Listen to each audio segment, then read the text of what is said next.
We can see Regardin Academy conducting practical tests by having students fight magic golems. By the way, students will earn credits based on their performance.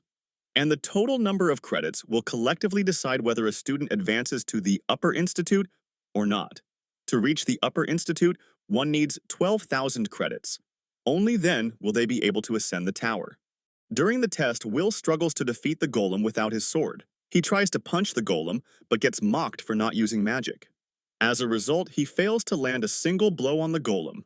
But little do these idiots know that Will is more powerful than any of them despite having no magic.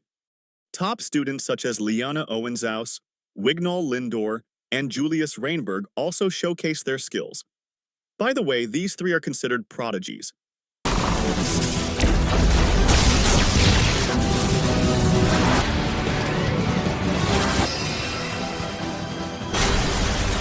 Julius then challenges both Liana and Wignall, implying that he will defeat them using a newly acquired secret method. Meanwhile, Sion expresses jealousy over the fact that those three are the only ones who have over 10,000 credits.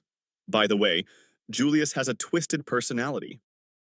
After that, Colette tells Will that even with less than 7,200 credits, there is a chance for a student to be scouted and ascend the tower.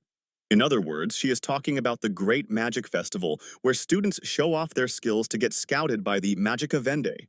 Colette also tells him that people say that Watchers also appear at the Great Magic Festival to select students who can climb the tower.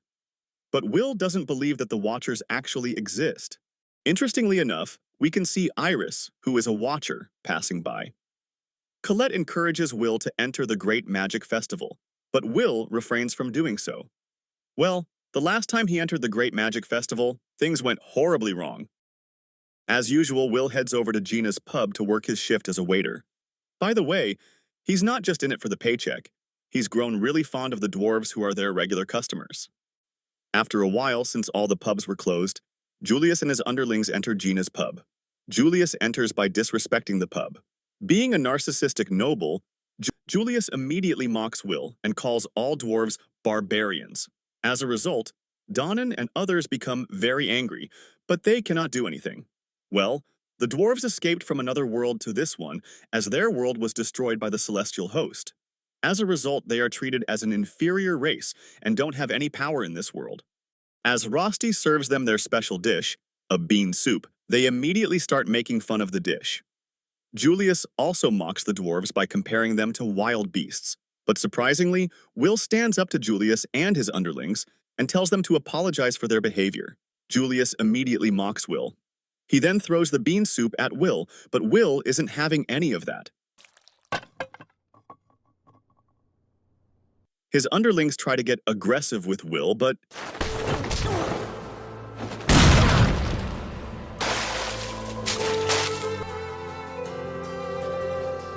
as a result, Julius becomes really pissed at Will and freezes the pub.